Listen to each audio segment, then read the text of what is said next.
10 straight with no end in sight? Shut up. I need you to listen to me for a second. Whoa, alright. Jeez, what's going on? You have to win this game. I mean, I really don't, but I don't think it's possible to lose this game. Dude, I love to win, and I hate to lose. But what's best for the franchise right now is a few more losses. Don't overlook us. Don't take it easy.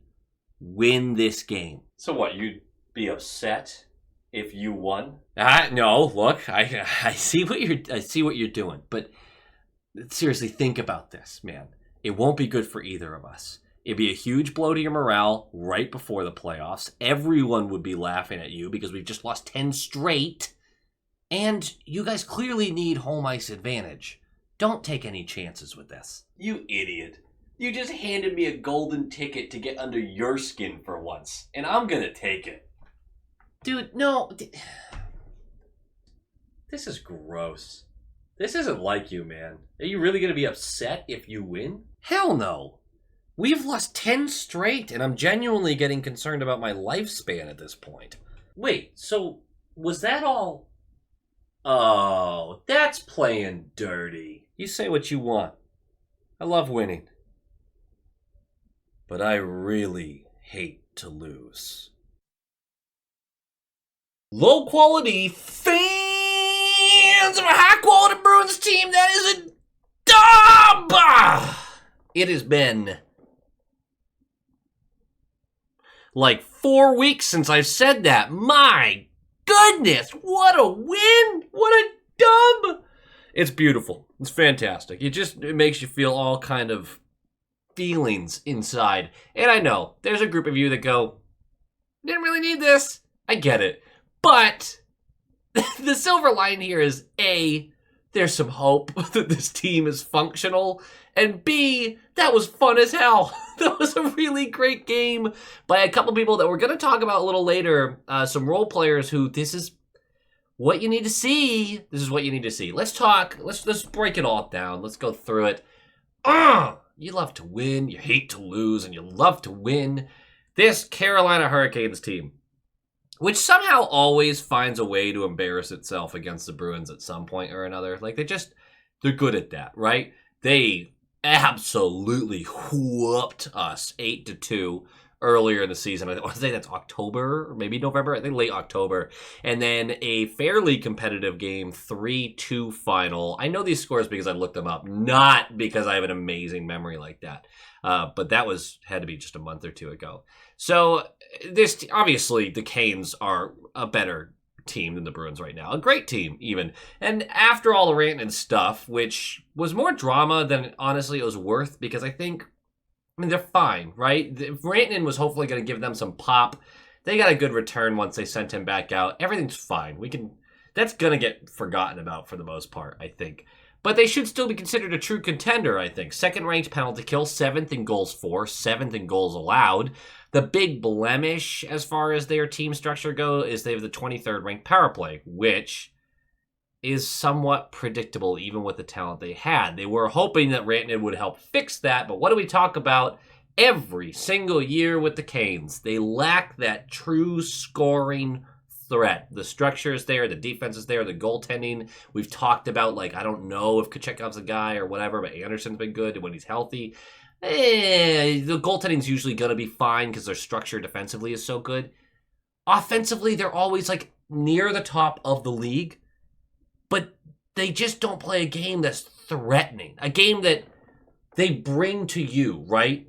It's hard to explain, but year after year after year, we just expect them to be better or get farther, I guess. And this is unfair because when you make the conference finals, you're one of the last 4 teams left. That's incredibly difficult to do, and most teams don't get to sniff that for very long stretches. I think when people talk about, well, the Bruins haven't won that many playoff series underneath the Sweeney era, which they're right about. I'm not pushing back on that. But the conference finals, obviously the Stanley Cup finals, the second round, when you make the second round, you're one of the last 8 teams. It's pretty dang good. When you make the conference finals, last 4, that's pretty good. We want to win it all, though. I get it. Honestly, I'm not sure how much the Canes really care at this point about this game. They're locked into the second spot in the Metro. They, barring something kind of crazy happening, right? They're pretty far behind the Capitals, pretty far ahead of the Devils. They have home ice and should be fairly confident in the first round against that Devils team because they have so many injuries. High pressure year for them because of what I just mentioned. They haven't won a conference finals game in 19 years. Since 2006 when they won the Cup. So, then that wouldn't mean automatic high pressure because plenty of teams haven't won a conference finals game in that time span. But they've been to the conference finals 3 times since then, and they've been considered a true Cup contender for the last 4 years at least, depending on how much credit you want to give them 5 and 6 years ago. I think the last 4 years is a real time frame that they've been considered a real contender. That pressure starts in 2 weeks, though. Not tonight. Against the 4th worst team in the league, the last place team in the Eastern Conference. A team that they would be forgiven for not taking very seriously. Because this game really doesn't affect them at all. All that being said, that 4th worst in the league team brought it to them. They brought it. The Boston Bruins lineup will be Morgan Geekie, Elias Lindholm, David Pastrnak, Zacha, Middlestat, Lysell, Huznadinov, Minton, Letary, Lauko, Beecher, Kepke, Zadorov, Yoki Haru, Wotherspoon, Peak, Lohrei, Mitchell, Jeremy Swayman. I'm so over Yoki Haru, man. I really am. I don't want them to re-sign him at this point, even as the 7th D. I'm very over him. That's negative. Let's keep it positive. Veal is sent back to Providence so they could call up Fraser Minton. They scratched Brown, which... We scratched Brown and won a game. What? Lindholm is moved back to the top line because that's worked so much in the past. I love this. I wrote that. I said because that's worked so much in the past. It's like if I write it, it goes right to God's ears, and he's like, this will be funny. You'll see. Fraser Minton debuts. What an awful, suffocating opponent to debut against. But I like the move because we spoke a couple weeks ago about potentially seeing him for a few games at the end of the year where the games don't matter all that much. And you're just kind of seeing what he looks like against NHL speed. Obviously, he played some NHL games in Toronto, but you like to get behind the bench and watch him. You get a little more information that way. I would have been fine if they left him in Providence for the remainder of the year. I have no issue with them doing this either. It's fine. Like, whatever. He's an interesting case. We'll talk a little bit more about him later in the video. McAvoy and Hampus, of course, still out. And Swayman gets to start. Will he finally get his 100th win? Spoiler alert. He will. Good for him. I mean, he's been going for that 100th win since, what, March? It's been a little while. Let's call it that. It's been a little while. Let's talk about this game, shall we? Puck drops! And 2:10 in. Pasta draws an interference call on Gostisbehere right away. So we're going to the power play. Good puck movement, actually. Genuinely a decent power play. They allowed too many clearances, but still decent puck movement. We don't do anything with it, but a compliment to a power play. Right? For the Bruins. 7:01 in. Lysell's going to go for holding the stick in the offensive zone, unfortunately. So we're going to the penalty kill. And we kill it. And then the rest of the period is the Canes. It really is the Canes for the most part. They're turning it on, and it's starting to look like one of those games. I started Freddie Anderson in fantasy, by the way, so I was like, okay, this is fine with me.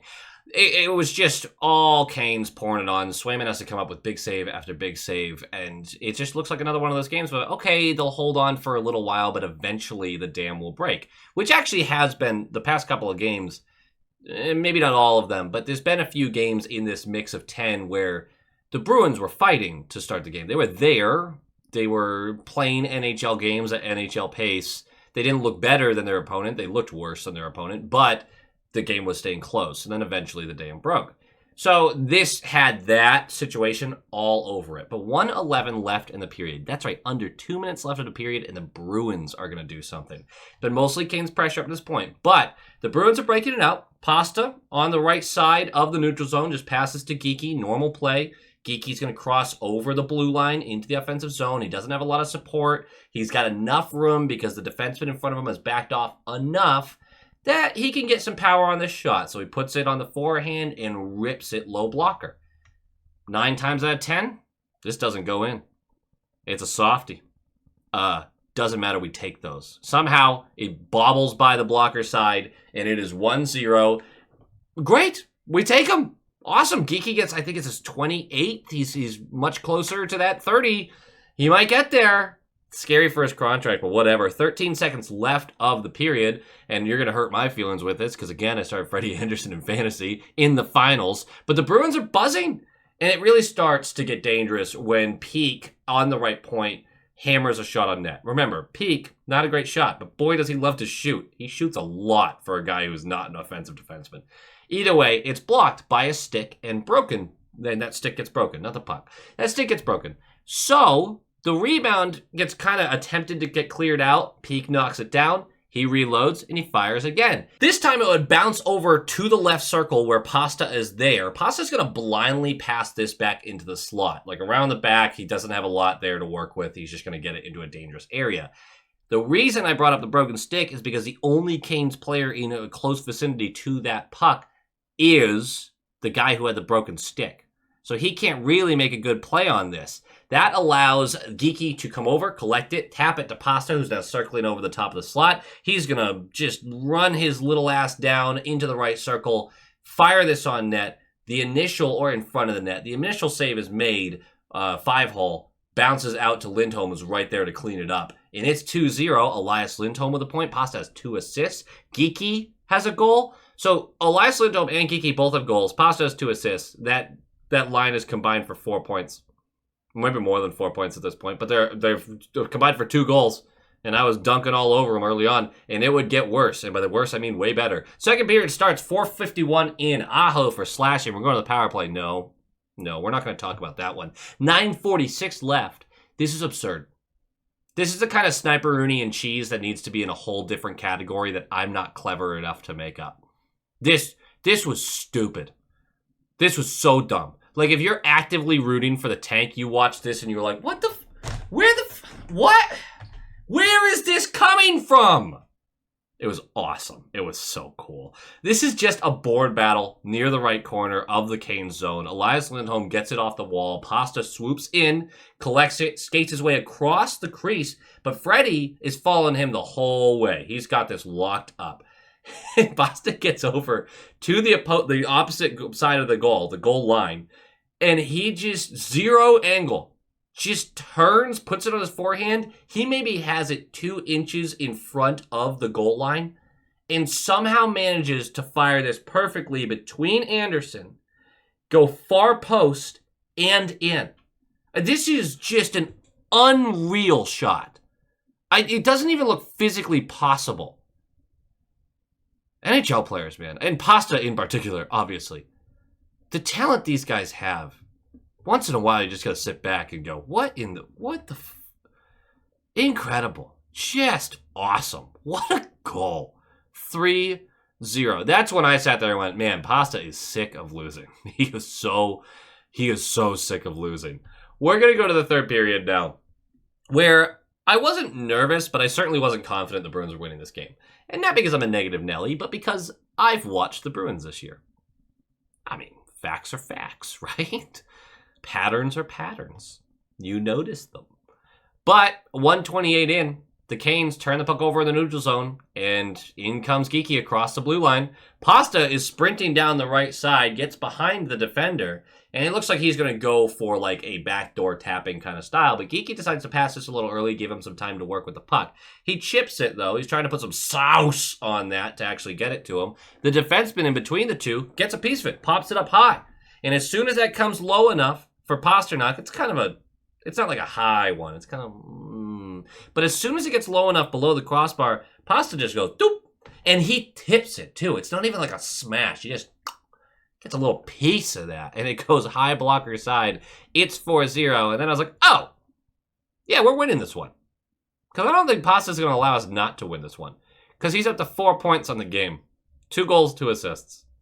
Just nutty. And you want to hope that Lindholm's contract isn't a disaster, right? I'm giving you, this is not a game note thing. Like, this is another part of the game. That was a weird segue that I did really poorly. 8:38 left. He goes 1v1 on the best defender in the league. I said defender, not defenseman. The best shutdown defender in the league is Slavin. Don't at me. That's who it is. And Elias Lindholm goes 1v1 with him and dekes right through the guy to get a 1v1 with Anderson, who makes the save, closes the legs. Good job by him. But you do not see Slavin get beat like that too often. Elias had a great game, and that was a great move. And if you're just looking for little rays of light that contract's not going to be the worst thing ever, there it is. There it is. If we get more of that, brother. All right, we'll move on. 4:42 left. Geeky sees Pasternak skating into the zone on the left side, completely uncovered. Easy pass, quick pass, tape to tape. Good work on that. And it's just 1v1 with Freddie at that point. And what Pasta goes with a leg lift, pump fake, fake to the backhand, another little fake, then scoots his way to the forehand all the way around the pad. Freddie's just frozen at this point and dunks it. It is 5-0. That was disgusting. The second goal he had was disgusting. The first goal he had was disgusting. All three of these goals, like, it's rare you see a hat trick that's this impressive. Anyway, it's 5-0. I screwed this up. I'm sorry. I was texting my buddy about how awesome Swayman is and how great Swayman has been in this game. And then I looked up from my phone with about 54 seconds left and watched Robida bury a rebound, which I guess is his first goal, I think. I don't know this player at all. But he buries a rebound to make it 5-1. I went, all right, that's on me. That's on me, dog. That's on me. But that's a 5-1 dub. And here's some game notes. We have two game notes. Very simple game notes. First of all, let's talk about Fraser Minton for a second, because he didn't come up at all in that game list of points to make. Super early thoughts after just watching a little bit of this guy at the NHL level. The guy's a defensive savant. I really think that. He wins a lot of board battles. He's intense in his defensive assignments. He's around the defensive play a lot. Like, he didn't get any power play time, as far as I could tell. But he was great. He was great defensively. Really, really great. And he looked good on the penalty kill. The Bruins stated they wanted to work and develop his defensive game and penalty killing, which are strengths of his game. Which on one hand is what he's best at and makes sense, right? On the other hand, we already have like 12 defensive specialist forwards on this damn roster. So maybe you take the 20-year-old who has flashed some upside offensively, even if it's not what his game is built fully on, and you try to enhance that. 20's not right. I don't think he's a 20-year-old. No, he actually is. Great. 20-year-old, and see if he has more offensive upside. Maybe don't focus solely on that. You know, it's fine. We'll move on. But I do want to say, I think the guy obviously has an NHL ceiling. The 3C defensive specialist shutdown guy makes a lot of sense after just one quick game. Let's not act like I know everything about the player yet, but early thoughts on that. The other game note is it's a great win. It's a great confidence builder. Great to see Swayman, Zadorov, Elias Lindholm all have really good games. Winning a few more of the final five doesn't do us a lot of good. The Patriots situation kind of comes to mind where they won a game late last year and they went from the first overall pick to the fourth, so don't love that. But all that being said, this also gives confidence that the Bruins aren't going to be a total disaster next year. It's a good look at the roster performing well, which you like to see, especially if Swayman is closer to this version than he is to, well, most of the year, because he was unbelievably good in this game. Absurdly good in this game. I'm not that upset about it, you know? Yes, the losses are probably better than the wins at this point, but it's just nice to see some compete and some talent and some winning and some good hockey. Because a lot of this was good hockey. I don't want us to win a lot of... I'll be very honest. We have 5 games left. I would prefer us lose like 3 or 4 of those. I do want a real chance at a top 3 pick here. I really do. But we'll see how it goes. Go Bees. Go Bees! And of course, here at the end of the video, I love to give some shout outs to the fantastic high quality inspectors who help support the channel and keep this running. I super appreciate every single one of you, from the role player tier, the top line tier, and of course the all-star tier.